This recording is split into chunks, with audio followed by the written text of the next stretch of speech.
call the meeting to order. Good evening. Welcome to the City of Charlestown Redevelopment Commission meeting for Tuesday, June 3rd, 2025. Everyone would please rise as we begin with the Pledge of Allegiance. Pledge allegiance to the flag of the United States of America and to the republic for which it stands, one nation, under God, indivisible, with liberty and justice for all. Thank you. Do a roll call vote to determine a quorum. Anita Payne. Here. Bobby Brooks. Here. John Spencer. Here. Chuck Deaton is absent. Derek Combs is also present. We do have a quorum. Moving on, we have a presentation this evening from the Wheatley Group for the 2024 annual report.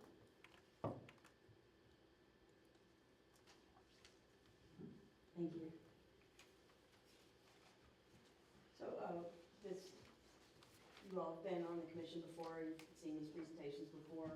This is in the same format as you would have seen it previously, we just updated some information, so you can go ahead, Charles. This just kind of goes through an overview and tells you who the commission members were from last year. You can go ahead, Charles.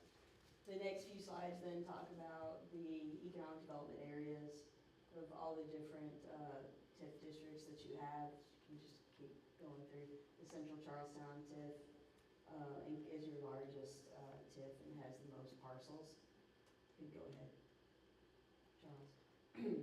Then we also have the Indiana American allocation area, which is the spider TIF that basically encompasses everywhere where there's a water line within the city, along with the Renaissance Project Economic Development Area, which is the ARC development here across from the square.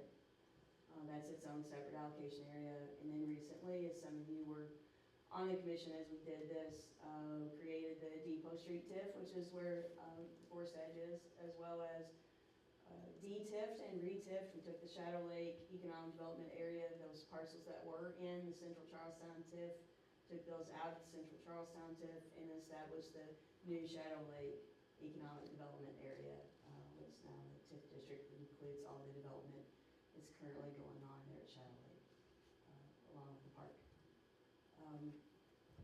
Then this goes through what the overlapping, you're good, I'm sorry. Yeah. Goes through what the overlapping taxing units are. So if not for this TIF, then that assessed value would pass directly through to those taxing entities and taxing units. Those haven't changed from before. Then this goes into just a basic description, basic TIF mechanics. So your base AV, so when all those TIFs were created, there was a base AV that was associated with them that stays there, and it does get passed, you take that times the tax rate, and it does get passed on to all the different taxing units that we saw on the previous page. What doesn't is, if you go back just a second, Charles, that's basically the same diagram for the same thing, but then the incremental assessed value, so the increase in that assessed value does not go directly through those, pass through to those in units, it goes into those specific TIF allocation funds. So you can go ahead now. This is just another way to see that. The first slide is a little bit more simplistic, this is a little bit more complex, but the reason that we keep this in there is to show you that a lot of these projects, and you're aware of that, and I'll use Forest Edge as and Shadow Lake, some of these ones that we're doing right now, if not for the city's investment in those projects, they wouldn't have happened. It's very unlikely that they would happen in the way that they're happening now. So this kind of shows that if you make that investment, as said before, the base assessed value stays the same, that passes through, but if not for that investment, you would not see that incremental assessed value increase. So as things, if we hadn't invested, the commission hadn't invested $4.5 million into new roadway and infrastructure for Shadow Lake, you wouldn't see the new development that's happening out there. And so that's what's causing the increased assessed value, or should. You can go ahead, Charles. These next few slides just run through what the revenues and expenses were on all of the different TIF funds. This was the Forest Edge fund that started out with a balance of 2.5 million, and that's because you had some proceeds from the sale of the bond. And then you paid all of that out in '24 to Denton Floyd, who's developing Forest Edge. So there's a little bit of revenue in there from some interest and so on and so forth. So that's the end of the year, end of last year, that was the fund balance in that TIF. The next one, Central Charlestown TIF, which I mentioned earlier, is the city's largest TIF, encompasses most of the parcels are in that TIF, and then it just shows revenue at the beginning of the year, their balance at the beginning of the year, revenue, and then how those were expended. All of this information was included in the annual report that was due to be uploaded to the Department of Local Government Finance by April 15th. But we're also required to have some type of public presentation about that. Then we get into the Indiana American TIF. Again, it shows you what the balance was there. It shows you what the revenues are for '24, and then what expenses came out of that TIF, and then the year-end balance. And same thing for the North Park Hospital. I didn't mention that. We were going through each of the different districts. That was set up quite some time ago in anticipation of something occurring there. What has happened is at one point there was a revenue and cash balance of $3.12. Since then, the assessed value has actually dropped, so there is no real increment for us to collect.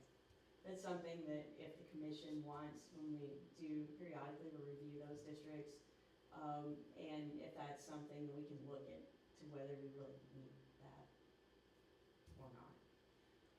The Renaissance TIF, again, that was the ARC project. You can see what the cash balance is, what the revenue is, and it's held steady around $80,000 to $90,000 over the last several years. And so that's the balance in that TIF fund. Then you could go on to the next. I believe this was an old fund that may have had a lot of them combined that now we've gotten rid of. When we first started to look at this several years ago, probably in 2020, everything was going into one TIF, even though you had Central Charlestown TIF, you had a Central Charlestown TIF expansion area, you had the North Park TIF, the Renaissance TIF was online. It was all going into one pot. And so we worked probably during 2020 to get that split out, and we've been working towards that. And I think this is just a remnant of what was left over after we had all of that split out in separate TIF funds. And then the Shadow Lake TIF, you see there's a little bit of revenue on that. In '24, we wouldn't have received anything. The Christianity property would have been the only real improvement there that would have been assessed. Last year paid 25. So we should realize a little bit more in that one this year. And then the Depot Street TIF, obviously Forest Edge isn't complete yet. Once it is complete, or portions of it are complete, they'll be assessed, and then we'll realize that after the fact. So hopefully some, if not all, can be assessed at the beginning, the end of '25, beginning of '26, and we might realize some revenue in '27. This is from your TIF neutralization report that's submitted to the Department of Local Government Finance. This shows what the captured assessed value is, what the projected revenue is, the actual revenue, and then what '25 may bring. This was done in '24, probably the middle of '24. So this is just an estimate. They don't ever really match exactly. So, this has an estimate that we could receive in this year, $2.9 million. Excuse me. I'm not sure that that's what we'll really get. That first installment should come out this month or beginning of next, and we'll have an idea of what we might get for the year. What I based all the cash flows on are what we got last year. Just to kind of be conservative, we expect a little bit of an increase, but we're not exactly sure how much. And it also depends on if people get their tax bills and if they pay their taxes. So. This goes through the 24 activity highlights. Excuse me. It talks about Shadow Lake and what's happened there. I can go through this with you if you want. I know that you have lived through these projects and these updates. But just kind of high level, we've taken care of, and now we have, even though at the end of 24 it wasn't, the Greenway Park Bank Stabilization Project is completed now. It was still going on last year. Last year you purchased the H&R Block building at 501 Market Street. And now that's under your control and it's vacant. And in the next several months, we'll see a transformation there too. You can go ahead, Charles. Thank you. Last year, it seems like it was longer ago than last year, but we talked about contributions to the school and we facilitated that. And $80,000 and signed an agreement with them. And also contributed to the Southern Indiana Works program, which allowed at least 2 summer interns to work here at the city, probably more than that, but that paid for at least 2 participants. Madison Street project is still going on. It's been kind of a long lead time to hopefully finish in conjunction with the completion of Forest Edge, but we're still working through that in Madison Street and Green Alley. And also we worked towards getting some financing or grants or some way to improve Charlestown Landing Road and expand it in hopes of DNR being able to move their entrance to the state park to Charlestown Landing Road. So we worked through all of those. We're still working on quite a few of those. You can go ahead, Charles. We helped replace the dog fence around the dog park. Also, a big item was the purchase of the building on those 3 parcels in Short Street, which we were ready for demo at the end of last year, but couldn't actually demo it until this year. So now, as you know, we're working through a visioning process, or we did work through a visioning process, and you've awarded a scoping period to go through a BOT process to make that public space. And then also the Short Street Parklet project, which now has been combined with the Short Street BOT, so that we can have some type of a parklet or public space there in conjunction with the $50,000 matching grant from Patronicity, and $50,000 at least that came from various people and businesses within the community. So that was a very short period of time to come up with that money, and the community came through with that. So continue with the facade improvement program. That's slowed down a little bit over the past couple of years, but we still get some interest, and that is still there, and I think it's still valuable for you to have and to offer. And continue to watch the development there at Depot Street and the Forest Edge project. I think there may be one more. Go ahead, I'm sorry. So we also engaged with United Consulting to do some design and bidding services related to a new roundabout at the intersection of Christianity Parkway and High Jackson. That's in the design phase right now. Go ahead.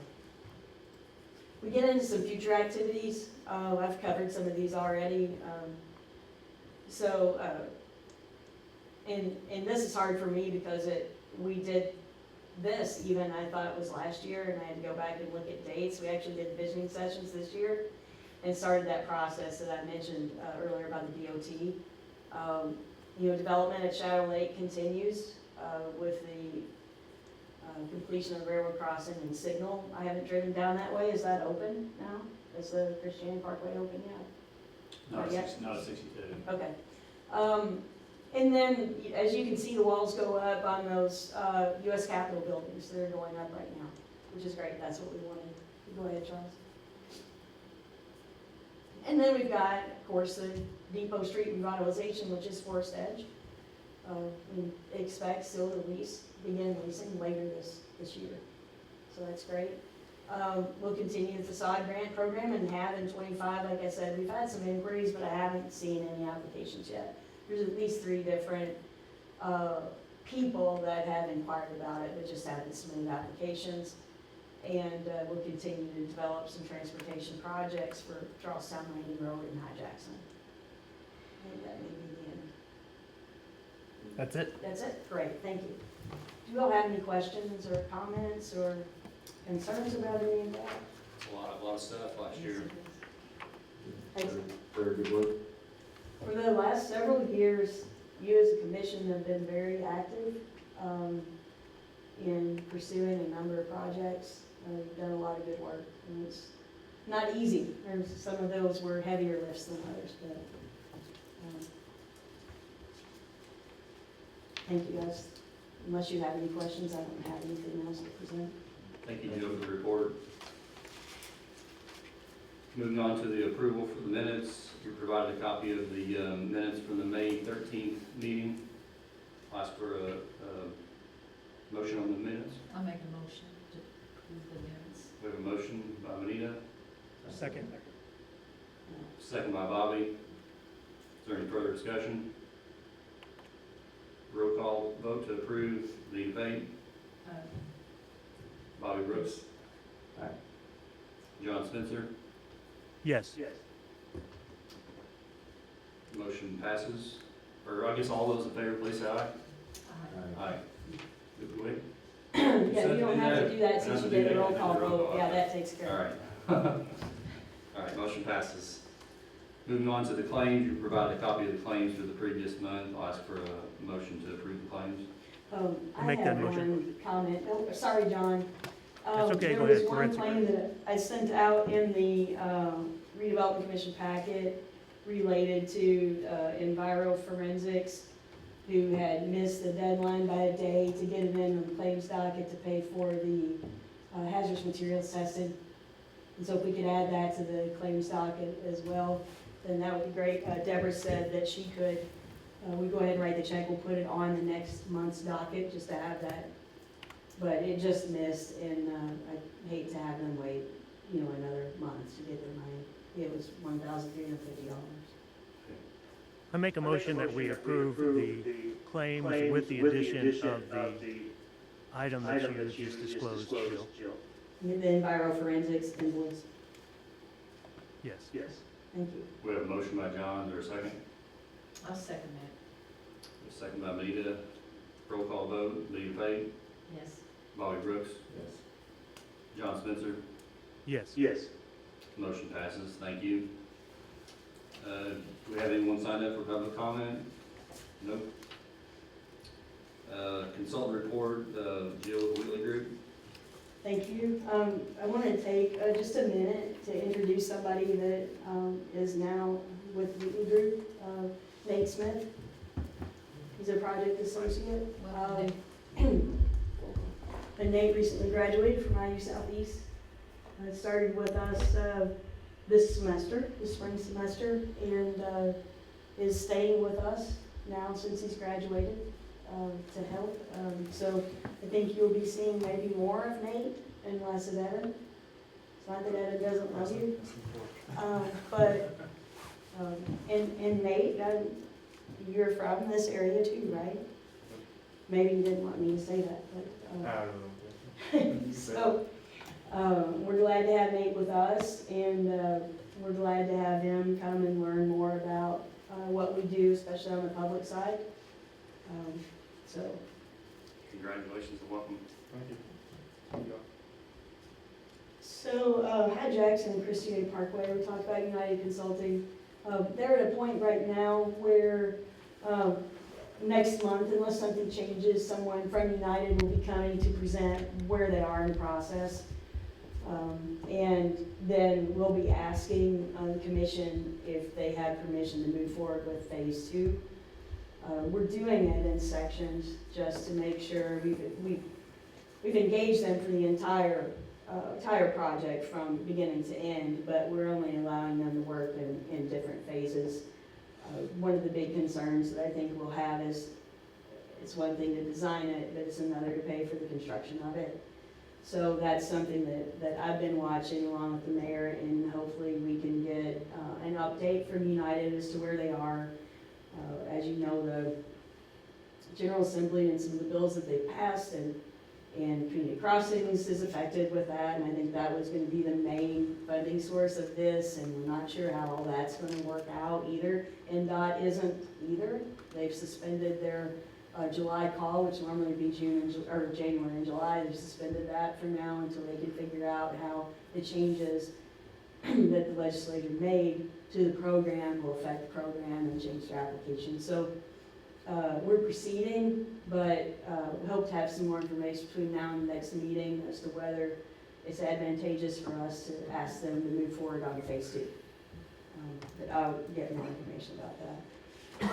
So right now, I anticipate them coming and presenting some things to you in July.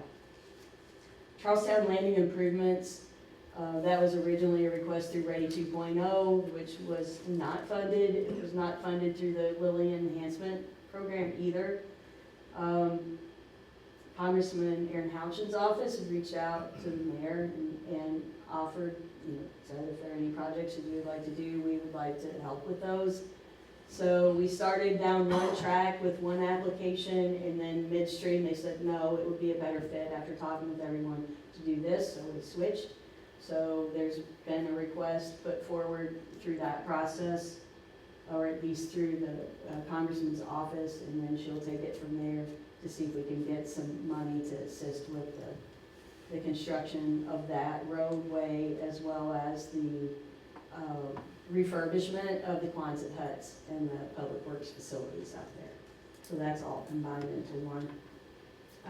Something I want to mention to you, the comprehensive plan that the city just kicked off the steering committee last week. There is a family fun night that's scheduled, the city has scheduled for June 27th from 6 to 8. The consultants that are doing the comp plan are going to set up a booth or have a table there, and they're going to talk to the public there, get their thoughts on a variety of things, big ideas, things that people would like to see in Charlestown, what they like, what they don't like, what they feel like they want to see. And so that's going to happen there. You are more than welcome to stop by and give your comments at that as well. There should be some things sent out through the city's social media about it, but I wanted to, since that was, and I have an actual flyer here that the city's going to take care of sending that out. I thought I'd mention it. And then 501 Market Street, I passed out, and John, I'll send this to you. I apologize. I got it after I sent everything out.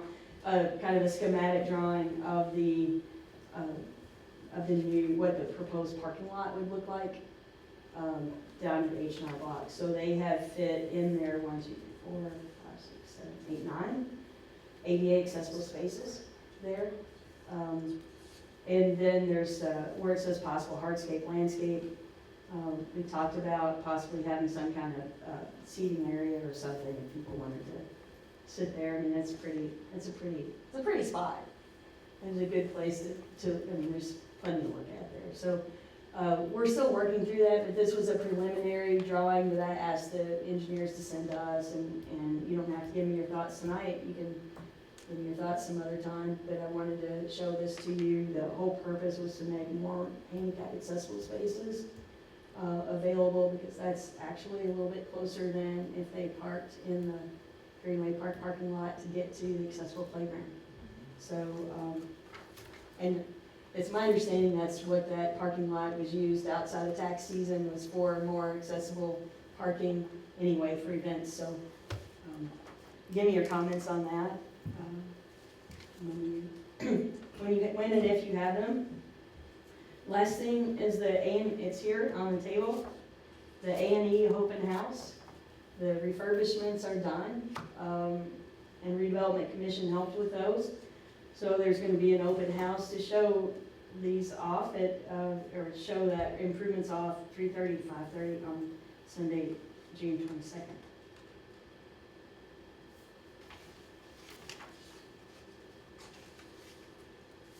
If y'all have any questions, comments, we'd be glad to address those.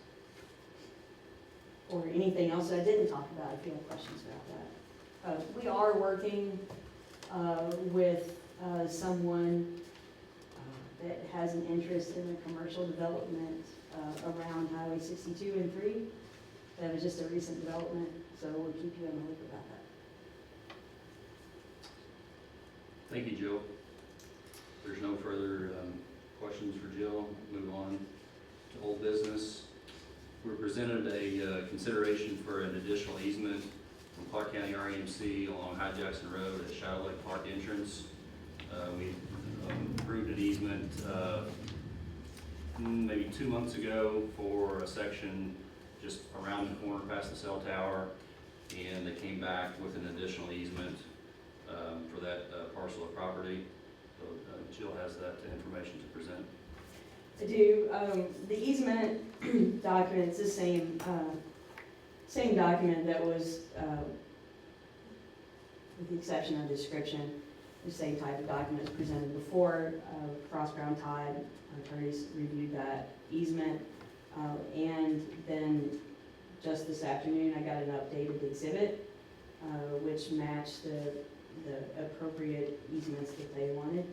So we briefly discussed this at last month's meeting, and then I had sent out some mapping and such after that once I got it. I don't know if you guys have any questions or concerns. If you don't, then we need a motion to approve the granting of this easement and for Bobby to actually sign this as we did that with the last one, since Derek is employed by the REMC. We felt like it would be appropriate for Bobby to sign the easement. You can see there they did take into consideration the proposed entrance there for the pole locations. I don't know if you have the right, So, I don't know if you have the most precise. so it's, the only thing different on it is the hatch line there for the 30-foot from the center line, but the pole locations and the entrance are the same. And it really doesn't affect anything that you want to do at the park. What it does do, though, is allow the REMC to have enough power to serve everything that everyone wants to do there, or at least in the foreseeable future. Is there any further questions? I'll ask for a roll call vote to approve. Was there a motion and a second? Not yet. Oh, I'm sorry. That's all right. Just keeping you on your toes. Ask for a motion to approve the easement. I'll make that motion to approve the easement. Motion by Benita, second. Second. Second. We have a second by John Spencer. Any further discussion? Derek, did you abstain from the vote last time too? Yeah, before we do a roll call vote, I'll let the record reflect that I abstained from voting on this. I just want to know, Derek, how many hamsters less will be running on the wheels because we're going to be routed out electrical. Good question, John. 2, I'm gonna guess 2. 2 less hamsters. Ask for a vote. Benita Payne, Yes. Bobby Brooks, Yes. John Spencer. Yes. Yes. Motion passes. Thank you.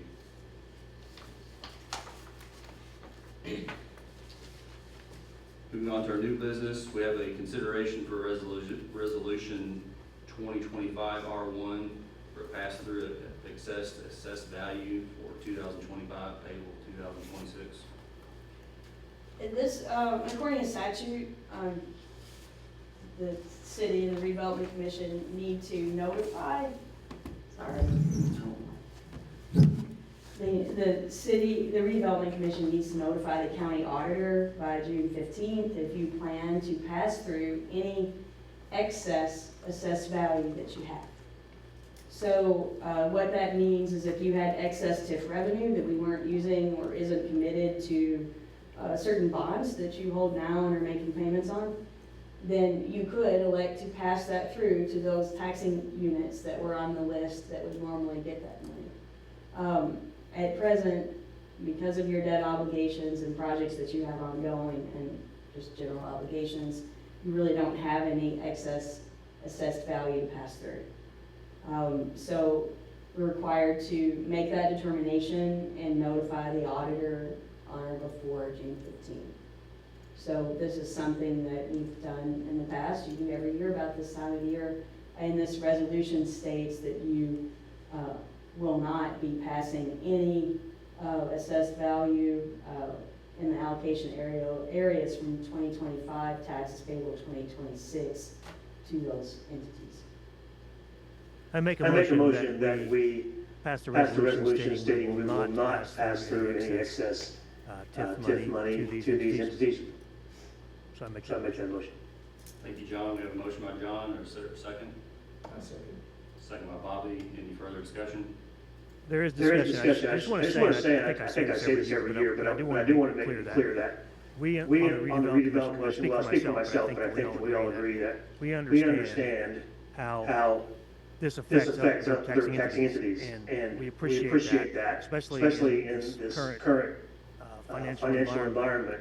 But I think we also agree that what we're doing for for the the city city of of Charlestown Charlestown will will benefit benefit in the in long the long run, run, for for sure, sure, the the taxing taxing entities that are affected. So we don't make the decision lightly, and I and think I that think that every every time we have a vote on anything that we spend money for, I think I it think it is is after after careful careful consideration consideration for the effects it will have. So we we don't want to diminish in any way the the significance of these other taxing entities, but I do believe we're making the right choice. Thank you for the comment, John. If there's no further discussion, I'll ask for a roll call. Dean Bay, Yes. Bobby Brooks, Yes. John Spencer. Yes. Yes. Motion passes. Thank you. Is there any further discussion this evening? If there's no further discussion, our next meeting is scheduled for July 1st, 2025, 6 p.m. And I'll ask for a motion to adjourn. Motion. Second that. All those in favor, please say aye. Roll call vote. We have to do a roll call on adjournment. Yeah, technically. Technically, you do, sorry. Dean Bay, Yes. Bobby Brooks, Yes. John Spencer. Absolutely. Absolutely. Motion passes. Thank you. Thank you.